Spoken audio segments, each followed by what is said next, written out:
So many of these academic doctors are like, yes, it's calories, calories, calories. So therefore, artificial sweeteners is good because it's 0 calories. It's like, okay, so let me ask you something. How many people have ever said, you know what? I switched to diet soda, lost 20 pounds. Like never, like nobody. It does not happen. The whole focus, this sort of obsession with calories, has been highly detrimental.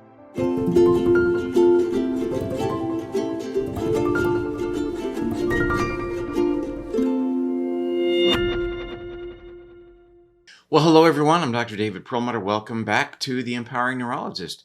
Here's a question for you. What should we eat? And I asked that question in the context of the incredible increasing rates of obesity that we're now experiencing. It's expected that by the year 2030, 50% of Americans will be obese, not just overweight, but actually obese. There's been a lot of discussion in recent years about the value of a low carbohydrate diet and actually welcoming fat back to the table. And one of the pioneers in this whole idea of restricting simple carbs, highly processed foods, is Dr. Jason Fung, and he's our guest today. This is an amazing book that I'm going to tell everybody you need to read. This is a landmark book that really lays out what's going on in the human body and in the brain that relates to our continuing weight gain. What is the issue here? Is it really a calories in versus calories out? Is fat the enemy? Sneak preview, no, it's not. And it's really all about hormones and most specifically about insulin. So this is an important broadcast, and I'm very, very excited to welcome Dr. Fung to our program. Well, hello, Dr. Fung. Welcome to our program. Oh, thanks for having me. This is great. I was saying before we hit the record button that we should have done this a long time ago. But on the other hand, I think it's good to visit this information now afresh, in that I think it's really important for people to really get what is the science here. In terms of weight loss, because here we are, ever many years later, and rates of obesity continue to increase in America. We expect 50% of adults to be obese in the year 2030, and that's, what is that, 7 years from now, and it's breathtaking. That's not just overweight. So let me ask you, first of all, you're a renal specialist, a kidney doctor. Generally, we assume kidney doctors are going to focus on kidney disease, obviously, and perhaps hypertension. But you got into pursuing weight loss and diabetes. How did that happen? Yeah, and it really came out of the kidney disease. So I trained at UCLA, and there was a lot of kidney disease, and the two biggest diseases, of course, were high blood pressure and type 2 diabetes. And it was sort of, as I started practicing, I sort of realized that it was not really doing very well. My specialty wasn't doing very well because the number of people on dialysis from kidney disease, from type 2 diabetes predominantly, was just going up and up and up. And the numbers were almost like never ending. It was just a flood of people. And it occurred to me gradually that we were sort of chasing the wrong thing. That is, we had thought that type 2 diabetes was a chronic and progressive disease. And it was on every diabetes association had it. The American Diabetes Association said so. Everybody said so. But even as they said so, I realized that it was really just a complete lie, because everybody knew that if you lost weight, your type 2 diabetes would either get much better or go away completely. Everybody knew that. And we had studies on, say, bariatric surgery, and we knew people who had developed type 2 diabetes, and then they got serious, they lost weight, diabetes went out. So I saw it every day. And so this idea that it was chronic and progressive was basically a lie, even though everybody is saying it. And then it occurred to me that even if you think about the term diabetic kidney disease, it really tells you what you need to know. If you don't have the type 2 diabetes, then you won't get the diabetic kidney disease. So therefore, the best way to treat people was not to treat them after they got their diabetes, then they got their kidney disease, and then put them on dialysis. The best thing was to get them to lose weight, which was the sort of the root cause. Then they won't get type 2 diabetes, then they won't get diabetic kidney disease, then I won't have to put them on dialysis. And so that's where I really started to get very, very interested. Yeah.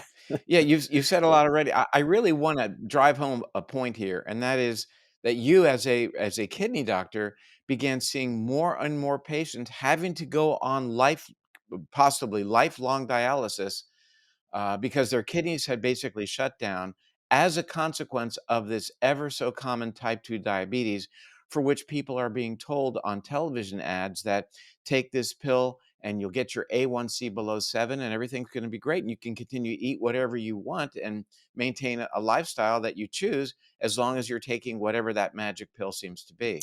Well, exactly. And the key realization was that this in fact was a disease that was reversible, that you could put this into remission. And remember, at the time, it was a hugely controversial sort of thing to be saying as a physician, even though everybody I knew, like doctors knew it, patients knew it, everybody knew it. It was reversible. Nobody would ever say that. And it wasn't until 2021 until the American Diabetes Association put out criteria for remission, basically admitting what I had been saying for 10 years, which is that it is a reversible disease. Because the point is that if it is reversible, and it's not, and it's largely a dietary, disease, then you need to fix that diet. You cannot simply give drugs for a dietary disease and expect it to get better. So that's why I focus, so heavily on trying to understand what causes weight gain, how are you going to get people to lose weight, and so on. And that's where I got very interested. And again, the other striking thing coming in to the field was the incredible sort of lack of success that we had as physicians in getting people to lose weight, and that the predominant sort of paradigm, which I was taught, and pretty much all my classmates were taught in medical school, about focusing on calories, calories, calories, a calorie is a calorie, count your calories, that paradigm had stunning rates of failure. Yet we continued to accept it as true and scientific, and anybody who said otherwise was sort of considered, you know, outside the orthodoxy. And I kept thinking, how strange that we accept, like, if a drug had a sort of 99% failure rate, like the counting calories strategy, we'd throw it out within 2 seconds, right? We'd say, this drug is garbage, get it out of here. And yet, this sort of paradigm sort of lived on for 50 years, not looking at the sort of quality of the diet and, the macronutrients. Is all calories, calories, calories, right? So that was very, very strange coming in when I was actually looking at the evidence for myself. I recall giving a lecture in New Jersey several years ago to a very mainstream group of physicians. And I asked the question, what's your go to treatment for type 2 diabetes? And people raise their hand, sulfonylureas, metformin, insulin, which we'll certainly talk about, and other various drugs. And I said, put your hands down because please understand you're not treating diabetes. You're treating the blood sugar, a manifestation of the underlying problem. The drugs we use to treat hypertension aren't treating the underlying problem. They are treating the symptom, the manifestation, which is the hypertension. And what you talk about in this and your other book, The Diabetes Code, is basically about finally approaching the underlying problem, which is insulin resistance. It's very popular today to treat type 2 diabetes with insulin. And what Dr. Noakes said in your introduction or your foreword to your book, he said it's like treating the alcoholic by giving them alcohol. And that hit the ball out of the park for me. I have a lot of love and respect for his work, and when he did that, because he does not hold back. But so what's wrong? Why are people getting all this wrong? What's changing their minds in favor of thinking that all they need to do is take their pills and their insulin and everything's going to be fine? Yeah, I think that it was the sort of, again, it was what I was taught, and everybody was taught that you just give insulin. And you're absolutely right. What we did was we confused the symptom, which was the high blood sugar, for the disease, which is sort of type 2 diabetes, right? So you have type 2 diabetes as a disease which causes high blood sugars. And we treated the symptom, with the high blood sugar with insulin, and it got better. But the problem was, and patients knew this, right? This was the stunning part. Patients knew that if I gave them insulin, their sugars got better, but they gained weight. So as they gained weight, they came back to me and said, "Hey, doc, like you gave me this insulin. I gained like 30 pounds. Like, how is this better?" Yeah. So they knew that this was actually a vicious cycle, right? So you gain weight, you get to type 2 diabetes, you get insulin to lower the blood sugar, right? Not treat the type 2 diabetes, but lower the blood sugar, which is the symptom. Then you gain weight, which makes your type 2 diabetes worse, which makes me give them more insulin, which makes them gain more weight. And you see how it's going, right? They're spiraling into the drain. And for years, I had no answer to why this was wrong because I believed that it was the right treatment, as did everybody else, of course, until I realized it's actually the wrong treatment completely. Because, a couple of things struck me. One is that type 2 diabetes is a disease of hyperinsulinemia, right? Insulin resistance, hyperinsulinemia, they're very much the same thing. And why would you treat a condition of too much insulin with more insulin, right? It makes no sense at all. It's completely wrong. If somebody has an overactive thyroid, you don't give them thyroid replacement because that's the wrong treatment. So if your insulin levels are high, you should actually lower insulin, not make it higher. And after a while, it just seemed like that seems such a wrong thing. I mean, and mistaking the symptom for the treatment is very easy to do. It's completely wrong. So it's sort of like if you have an abscess or an infection and you get a fever. The fever is caused by the infection, right? The fever is symptom. So you can treat the fever with acetaminophen, but everybody knows that ain't going to make you better. That's just symptomatic treatment, right? You can lower the fever, but you need antibiotics, right? Same thing. You've got to, But in you know, actuality here, this is making it worse. It's not even just avoiding the treatment. You're actually absolutely, making the situation worse by giving them absolutely, insulin, causing more weight gain, ultimately increasing their leptin resistance. We'll get to that later, but it's a terrible pun, but it's clearly a feed forward cycle that's making people worse. And who yeah. benefits from this? The Well, pharmaceutical it's companies are just ultimately the pumping this stuff out. pharmaceuticals, yeah. And the cost of And insulin had been it's going so up and sad up, that people. right? Yeah, yeah. Oh, that's gosh, it's entered even at least here in the States, you're in Canada, it's entered the politic about allowing people to get their insulin. Gosh, they shouldn't, God forbid they wouldn't get it for a lower price. Let me wind the tape back a little bit because in many years ago, probably about 15 years ago, the data started coming out about the relationship between type 2 diabetes and Alzheimer's. So that obviously piqued my interest with data indicating that with type 2 diabetes, there was up to a four-fold increase of a condition for which we have no pharmaceutical treatment, Alzheimer's disease. And I began looking at those statistics and looking at the statistics that related to risk of developing Alzheimer's based upon your average blood sugar or the A1C. And I really came to a very similar place as a neurologist that you came to as a nephrologist, that, yet another complication of type 2 diabetes related to the foods that we are eating. And I sure know what it's like to be looked upon as being, the outlier and outside of the box. And I've always said, well, yeah, maybe the work we're doing is outside the box. The mission, though, is to make the box bigger. I mean, that's what you're doing in your book, is to be more inclusive. And the other thing I'll say before we really dive into everything is that, people might be critical of these perspectives that we offer up, but your book is there's not a statement that's not referenced in peer-reviewed science. There's a study for everything. There's a study, indicating how, or several studies, how when we cut calories, we are confronted by an equal reduction in our metabolism. So there's no change. And that's, I think, a very valuable lesson for people wondering why, gee whiz, I've cut my calories so substantially and I still don't seem to be losing weight. But the last thing I want to bring up, I don't want to forget, is we turn to our doctors because they're educated and they have the answers. They're going to tell us which drug to take, et cetera. You asked the question in your book, then why are there fat doctors?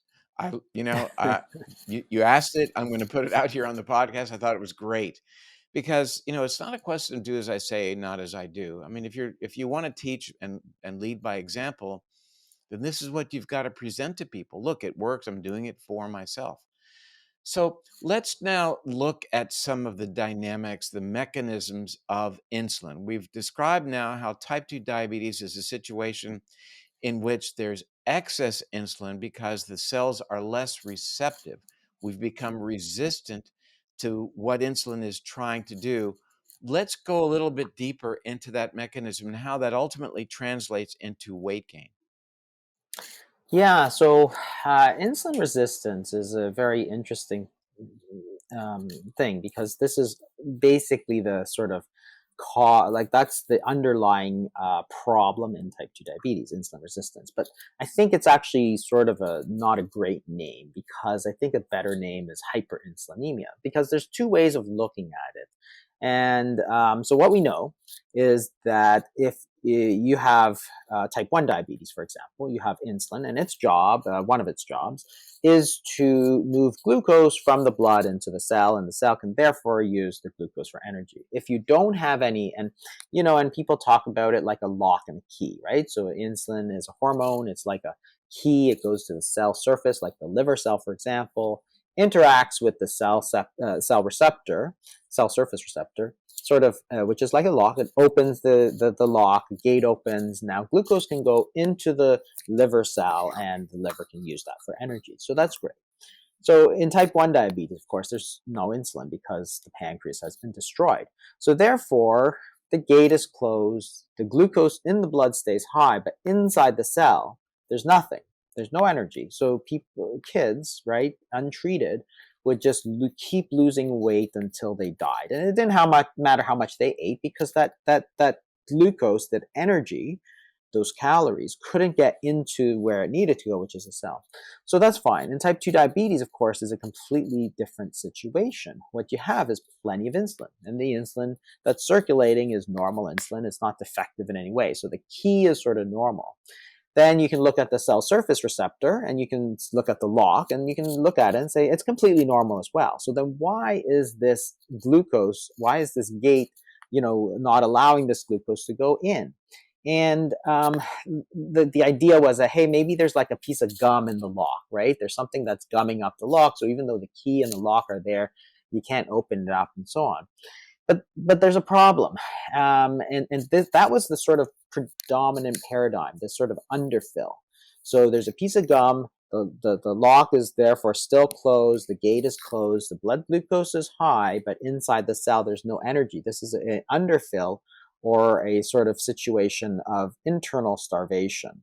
The problem is that it didn't fit any of the proper sort of clinical phenotypes. That is, people weren't skinny, they were really, really fat, and they had big fatty livers. So, that's strange, because if your glucose is not getting into your liver cell, why is your liver full of fat, right? It didn't make any sense. It's the complete opposite of type 1 diabetes. So what we knew is that there was insulin, but there was also a lot of glucose. So the alternative explanation, because there's always another way that it can happen, is that it's not underfilled, it's overflowing. That is, this liver cell, it's not that there's too little insulin, too little glucose, there's too much. So over time, you have too much glucose, too much insulin, you've shoved all this glucose into the insulin, into the liver cell, and now it's sort of bursting, it's full. And therefore, you can't push any more in. Sort of like if you have a bar, it's Super Bowl Sunday, the bar is full, you can't push any more people in, but not because the door is closed, but because there's simply too many people there already.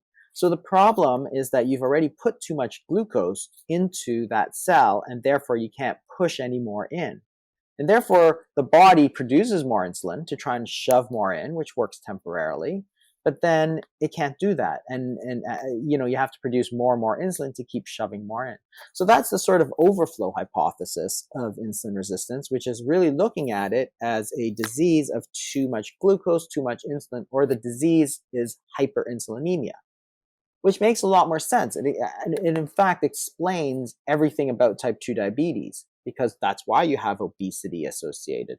That's why you have fatty liver. That's why when you lose weight, you are going to reverse the type 2 diabetes, because you can't explain it with the sort of underfill hypothesis, right? So if it's overflowing, then it's a different situation.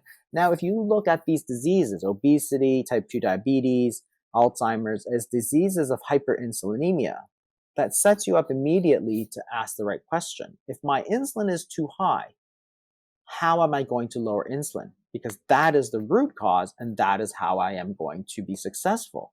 And one of the ways would be to reduce carbohydrates, because carbohydrates are glucose, and carbohydrates stimulate insulin where proteins and fats do not, for example.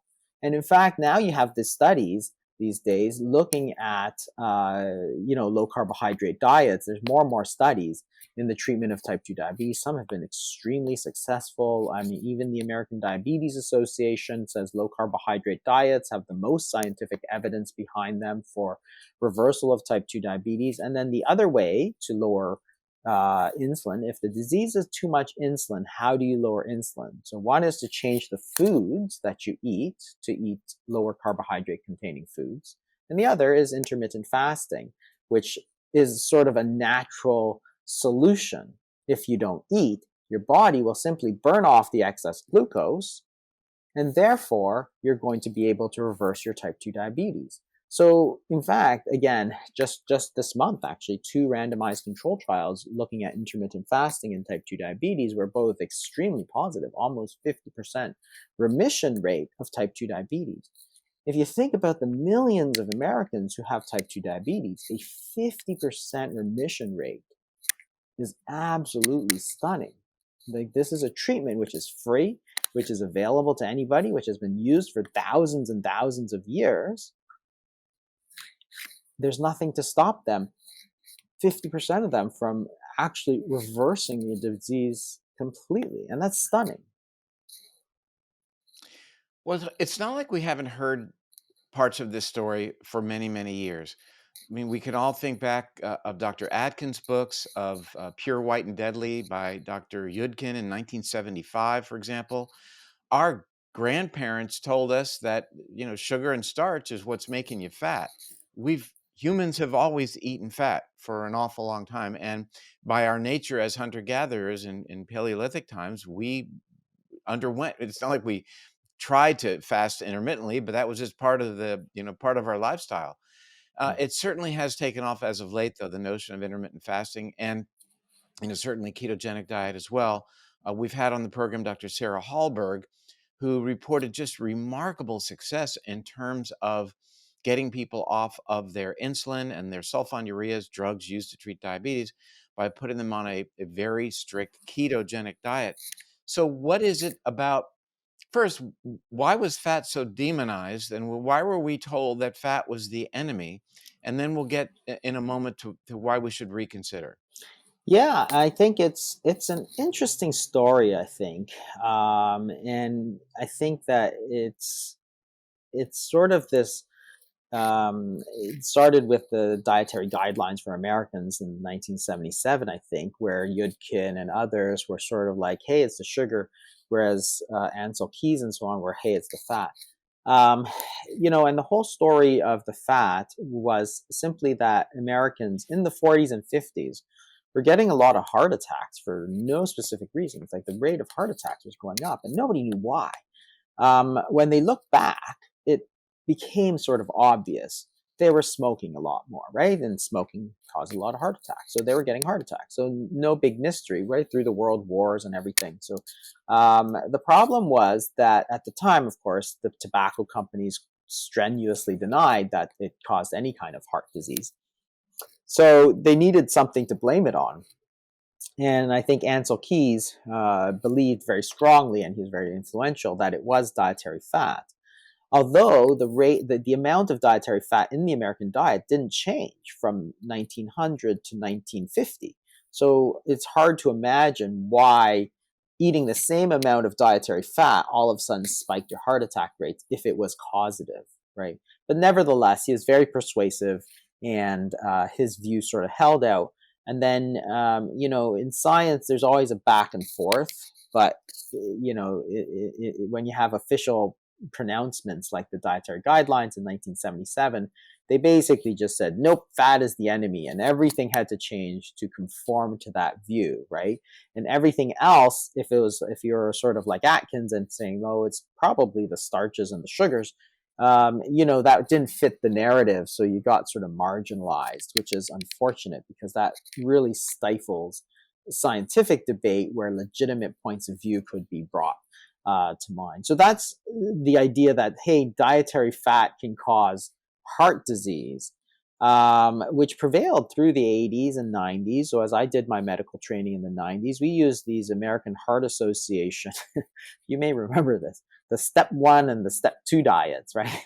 So if you had a heart attack, you got a step 1 diet, which was like, I think 10% fat, total fat, which is quite low, And 2 actually. grams of sodium. Yeah. And then if you had another heart attack, which they usually did, then you went to the step 2 diet, which was 7% total fats, which was really like eating cardboard. And this was thought to prevent heart disease. Turns out when they actually did these sort of studies head to head, they did terribly. These low-fat diets did horribly. Remember, there's the Lyon dietary trials, and there's the whole French paradox where, hey, how come the French people are eating all this butter and cheese and they're getting like half the rate of heart attack? That was a huge paradox, right?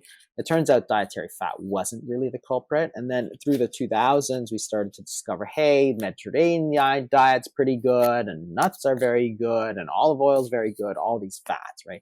So then we had to bring the whole thing about fat back. But as we were, so that was where fats got demonized. It was through this sort of just this one pronouncement in 1977 that fat is the enemy. All science must now conform to this. And what happened, I think this was also ties into the story of intermittent fasting, is that as people ate all their sort of white bread and jam for breakfast, what happened is that they didn't replace their fat with sort of broccoli. They replaced it with refined carbohydrates. So we know now that if you're eating a whole bunch of sugary cereal or white bread and jam, what happens is your glucose spikes up, your insulin spikes up. By 10:30, it spikes down. You're ravenously hungry, so now you're looking for your low-fat muffin, which did the same thing. It spiked up your glucose, spiked up your insulin. By 12 o'clock, you're ravenously hungry. So now instead of eating 3 times a day, which people were doing in 1977, they were eating 6 times a day, 8 times a day. But they're saying, hey, I'm eating the right food. So therefore, eating frequently must be good. So then this sort of got entrenched that, hey, you should eat 8, 10 times a day, which was the situation I was going into in 2012, 2013, when I was saying that, hey, you should really be eating less often. And people thought I was completely off my rocker. They're like, no, you got to eat 6, 8 times I a day. hope you are, because I know I am. So yeah, so it was so they sort of went hand in hand. So so people thought the idea of not eating for more than a couple of hours before stuffing a muffin in your mouth was really unhealthy for you. There's this whole idea that, hey, if you didn't eat breakfast, you're going to kill yourself. So it's better to go stuff a donut in your mouth instead of not eating anything. I said, this makes no sense, right? How are you going to lose weight while you're eating all the time? When you're eating, your body wants to store those calories. It's only when you don't eat that your body uses those calories. And it's basic sort of, first year medical school stuff, right? When you eat, insulin goes up, your body stores energy, right? You turn off breaking down you turn off lipolysis, you turn off glycogenolysis, right? So you can't burn fat, you can't burn glycogen. You turn on de novo lipogenesis, so you're actually creating new fat, you're laying down more glycogen. That's normal. That's what you're supposed to do. It's only when you don't eat, insulin goes down and your counter-regulatory hormones go up. Growth hormone, noradrenaline, sympathetic nervous system. That's when you break down fat. That's when you break down glycogen into glucose. So, the human body knew what to do with energy. Otherwise, we wouldn't be sitting here in 2022. We would have died long ago in the, in the caveman days. I'm puzzled why we are sitting here in 2022 having this discussion, and it still seems a little bit outlandish. I mean, I think many people, maybe not as many people watching this podcast, but in general, this type of information is so counter to what continues to be parroted in the mainstream that if you just simply cut back on your calories, you're going to lose weight uh, based upon the laws of thermodynamics. And to this day, we have low fat cookies and the low fat aisle in the grocery store. And you still see products labeled in hopes that they will sell as being low fat, despite the fact that they're high in sugar. I recall back in 1995, you actually characterized it in your book that the American Heart Association was recommending soft drinks and fruit punch because they had no fat. That's what we should be drinking. And then we saw the rise of understanding the threat that sugar posed. And in response to that, the rise of the artificial sweeteners, the artificially sweetened soft drinks, for example. And you unpack that in your book as well, that that's not an answer for us. Yeah, because it's not really the calories, and this is the sort of where everybody sort of gets bogged down. It's like if it has no calories, it must be fine. It's like no, it's not necessarily fine, because if you're still stimulating sort of the sweetness, you're still stimulating insulin, you're still stimulating your appetite, for example, then no, taking these artificially sweetened beverages is not going to be the answer. I mean, and really, this is where sort of getting out of the ivory tower is very useful, because so many of these academic doctors are like, yes, it's calories, calories, calories. So therefore, artificial sweeteners is good because it's 0 calories. It's like, okay, so let me ask you something. How many people have ever said, you know what? I switched to diet soda, lost 20 pounds. Like never, like nobody. Does not happen. It's far more frequent that I say to somebody, get off all that diet soda because they're drinking 10 a day. And they're like, oh, all of a sudden I lost like 50 pounds because I'm not stimulating my appetite anymore. So therefore, I'm not eating all the time. And therefore, I'm losing weight. So it's like, this is, the whole focus, this sort of obsession with calories has been highly detrimental, and it's a very strange sort of situation. And I think it's an easy, as I mentioned in the obesity code, it's sort of an easy target, right? Because all of a sudden you're changing the complexity of sort of obesity, which is really a hormonal disease of hyperinsulinemia, um, as well as other things, into something extremely sort of, it's just calories, therefore it's just willpower. And it gets back to the question that I came back at, which was originally like, well, why are there fat doctors? And everybody thinks that's an insult, but it's not. Most of my friends are doctors, right? These are like very smart people, very like they don't lack for willpower. When they set their mind to something, they do it. So if you have the knowledge and the willpower to do it, why can't these people lose weight? The only the only way that happens is that the information that we all believed, myself included, right? I mean, was not correct. This idea that calories are the sort of be all and end all, and it still pervades through academic circles, right? That's all you hear about is calories. Even now, and interestingly, the public has sort of moved past that because they've seen the sort of folly of these calorie reduced diets. So even as those academics are claiming, oh, it's all about calories, it's all about calories, everybody else in the world knows that you can't just count your calories. You can't, and this is where I remember there were doctors that were saying things like, you can eat ice cream for dinner, because if you eat ice cream and it's 1,000 calories and it's the same amount as your steak and salad, it's the same. And I always thought, if you told your grandmother that, she'd say you're completely off your rocker if you think eating ice cream for dinner is the same as eating real food like steak and a salad or something like that, right? And I'm like, crazy. Well, in terms of calories, though, there is this idea that, oh, if I eat the ice cream, I'll just exercise more, and therefore it'll be a net neutral, and I won't gain weight, maybe even lose weight if I can just keep exercising. And this comes to mind when at my gym when I see people who are clearly significantly overweight just pounding the treadmill day in and day out. And they're the same people that have been there for the past couple of years. And, I'm just, as an observer, not seeing any significant changes in their morphology. And there is this notion that if I can burn more calories, I'll lose weight. Yeah, this focus on calories is very strange, and that's why I said it's really a hormonal imbalance, not a caloric imbalance. Because think about it this way: so you have two foods. So one food is, say, salmon, for example, or eggs, and another food is cookies. Okay, so you have the same amount of calories. So say 200 calories of eggs versus 200 calories of cookies. The minute you put those foods in your mouth, the hormonal response to those two foods are completely and utterly different. We can measure them. Easy, right? One of them, glucose spikes way up. The other one, it doesn't spike up at all. One of them, insulin spikes way up. The other one, it doesn't spike up at all.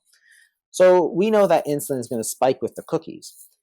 If you, if insulin is going to then take those calories, that energy, and put it into storage because that's its job, right? That's what it's supposed to do. We know that. It stops burning of fat and puts, lays down more fat. So you're going to take those 200 calories, you're going to put it immediately into storage. Well, what's your body going to use for energy? It has nothing. So what's going to happen? Well, your body's going to say, hey, I still need some energy here. Go out and eat some more, right? Whereas with the eggs, your insulin's not going to spike up. You have all that energy to use for storage. So therefore, you're not going to be hungry. And everybody knew this, of course. If you ate eggs for breakfast, you're full until lunchtime. If you ate white bread and jam for breakfast, you're hungry at 10:30. Every person knew this already. The physiology was fully worked out, but it's not about the calories because the calories are the same. It's about the hormones that are precipitated by eating those foods are different. And you have to pretend that the hormonal difference is completely irrelevant to say that we shouldn't be looking at the types of food that we are eating in addition to the calories. I'm not saying calories is not important, but it's not nearly as important as we think it is. In fact, of course, most ancestral peoples never counted calories. Well, it's been said that nobody binges on avocados, and I think that gets back to what you're talking about. Let's look at that in a little bit more depth. The hormones of satiety. How do we know when we've eaten enough? How does that compare eating a high carb meal versus a higher fat, lower carb meal? Yeah, and And from the hormonal yeah, perspective. that's very interesting as well because this is the same notion. If you eat highly refined carbohydrates, like white bread, we know that there are very powerful hormones in our body to tell us to stop eating. So if you go to a buffet, you can only eat so much. You can't keep eating indefinitely because you're gonna be nauseated or whatever, right? If you eat until you're well overfilled. And then somebody says, hey, why don't you eat this pork chop? You'd be like, I don't think so, right? But that's the same pork chop you ate, like, at the beginning of the meal. So it's not the food, it's the hormones that are telling you that, hey, you shouldn't be eating anymore. So those satiety hormones include things like peptide YY, which is in response to protein, cholecystokinin, which is in response to dietary fat. And if you have a lot of bulk in your stomach, you activate stretch receptors in your stomach, which again tell you not to eat. So, therefore, those are very powerful stimuli. You can't just override them. It's like those restaurants that say, eat a 60-ounce steak and we'll give you a free steak. They're not giving away a lot of free steak. So, the point is that if you eat highly refined carbohydrates like the white bread and jam, there's no protein, there's no fat, and there's no bulk because you've taken all that bulk out, you've taken all the fiber out. You have no satiety signaling. If you eat steak, you've got protein and you've got fat. So you've got a lot to keep you full. Therefore, simply eating the white bread and jam, you can just keep eating and eating. And that's why when after you've eaten your all you can eat buffet, somebody says, hey, do you want to have some cookies or ice cream or other highly refined carbohydrate? Tiramisu. Yeah. It's fine. And as kids, we used to say, "Hey, I have a second stomach for dessert." The truth is that those foods, or if you drink some soda or something, you can certainly drink soda. You could drink 500 calories of soda after you've eaten all that because there's no satiety signaling at all. So therefore, you can just keep pounding it in, which of course is a problem if you're trying to lose weight. So we're leading into the leptin discussion, and I'd like to lead into it by a quote that you put in your book from our friend Gary Taubes, who said something along the lines of, "We don't get fat because we overeat because we're getting fat." And the more fat we have, the more leptin it seems that we have, and the less sensitive we become to leptin, a hormone that's telling us to back away from the table. So, how does that integrate into what we're talking about? Yeah, so leptin is an interesting hormone because it sort of went through its heyday in the sort of late 90s. And the way it works is that if you gain body weight, so body fatness is actually tightly controlled, it turns out. It's if you are in the wild, for example, if you are too fat, you're not going to survive because you're not going to be able to catch food or somebody will eat you, right? So body fatness is actually very tightly controlled. If you get too fat, your fat cells release leptin. The leptin goes to your hypothalamus, which tells you stop eating. And therefore, it's going to, as you stop eating, your weight is going to go back down, your body fatness is going to go back. So it's a homeostatic sort of relationship. And so people thought that giving leptin was going to be the cure for obesity. Turns out obesity is not a leptin deficiency state, so therefore you simply cannot just give more leptin. It's a leptin resistant state. That is, your body has leptin, it just isn't signaling it properly. And probably one of the things that is a problem is that if leptin uh, or any hormone, right, any hormonal system, any body system, if something stays high and stays high for a long time, your body develops resistance to it, right? And it happens in all biological systems. If you're listening to loud music, you get a little deaf. That's your body's way of protecting yourself against the loud noise. If you go in a dark room and you go into light, all of a sudden it's very, very too bright, right? Because your body is trying to protect yourself from the darkness. And the same thing, all the way through. So if you have continuously stimulating leptin, then at some point your body just stops resisting. So if you keep eating, so it's almost like a seesaw between insulin and leptin, because if the insulin keeps making you, if you have hyperinsulinemia that's keeping your weight up, now of all of a sudden your leptin is always high, you're going to develop this leptin resistance. So therefore, you can't simply just give leptin to reverse the situation. The only thing you can do is try to sort of lower the leptin by getting the body fat down, and that's a lot of hard work, right? Is a lot of hard work, but insulin is working against you Yeah. in terms of achieving that goal. Yeah, exactly. So the insulin is sort of trying to make you fatter versus the leptin, which is trying to make you leaner. So it's sort of the seesaw balance.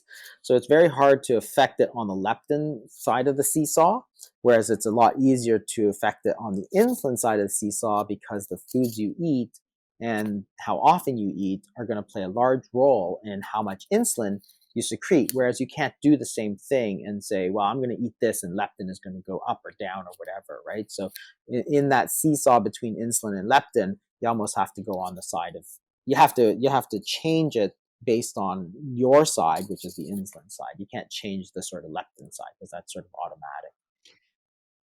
So, Dr. Fung, in your book, of course, you talked about sugar extensively and refined carbohydrates, but in the sugar department, you specifically called out fructose or fruit sugar.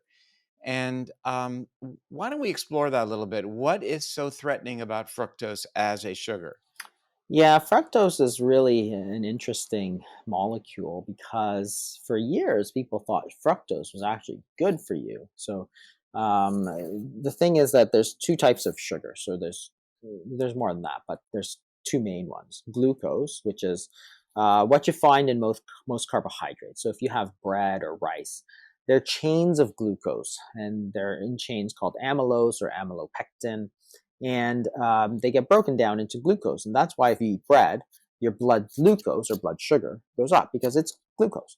If you eat 100% fructose, for example, then your blood glucose does not go up at all. So people thought, hey, this is really good. But eventually it turned out that people realized that, hey, it was really bad. People who used, say, high fructose corn syrup, which was this artificially fructose enriched substance. Table sugar is sort of 50% glucose and 50% fructose.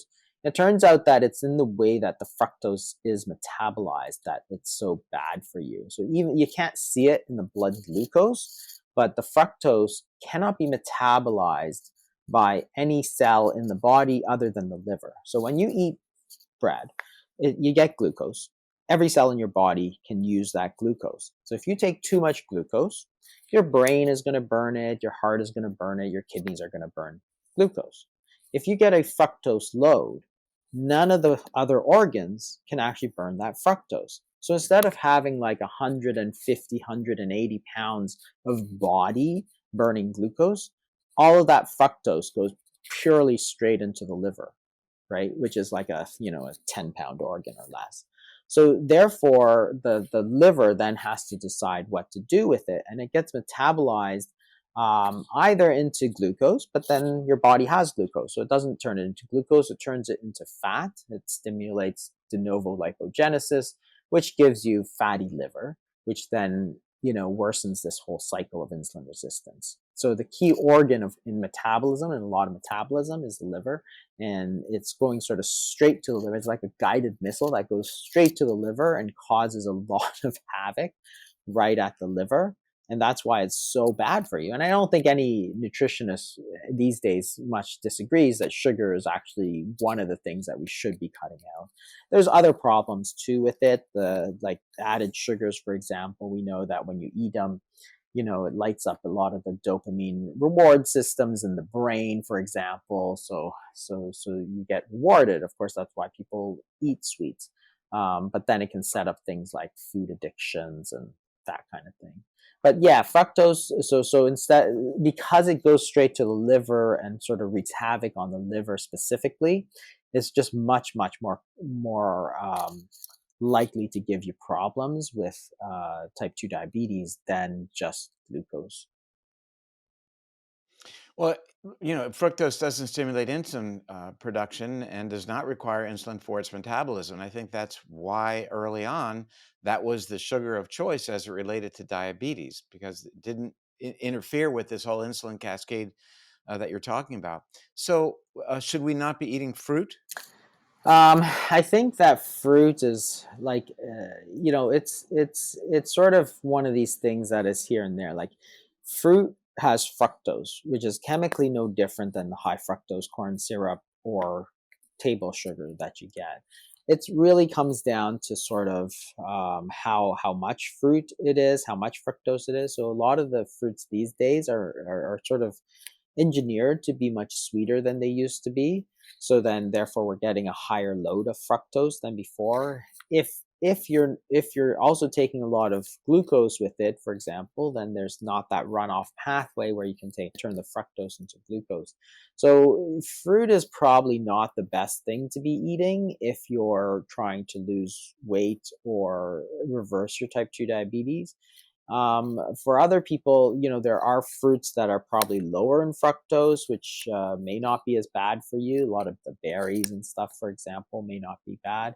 But yeah, I would probably limit the fruit. I don't think it's nearly as good for you as people had imagined it to be, just because it is there. On the other hand, it has vitamins, it has minerals, it also has fiber, so that prevents you from overeating it, as opposed to drinking fruit juice, for example, is going to be much worse because there's nothing to stop you. There's no satiety signaling there, so there's nothing to stop you. Like, it's easy to drink a glass of apple juice, not so easy to eat 5 apples, for example, right? Because there's other things that are going to stop you from eating it.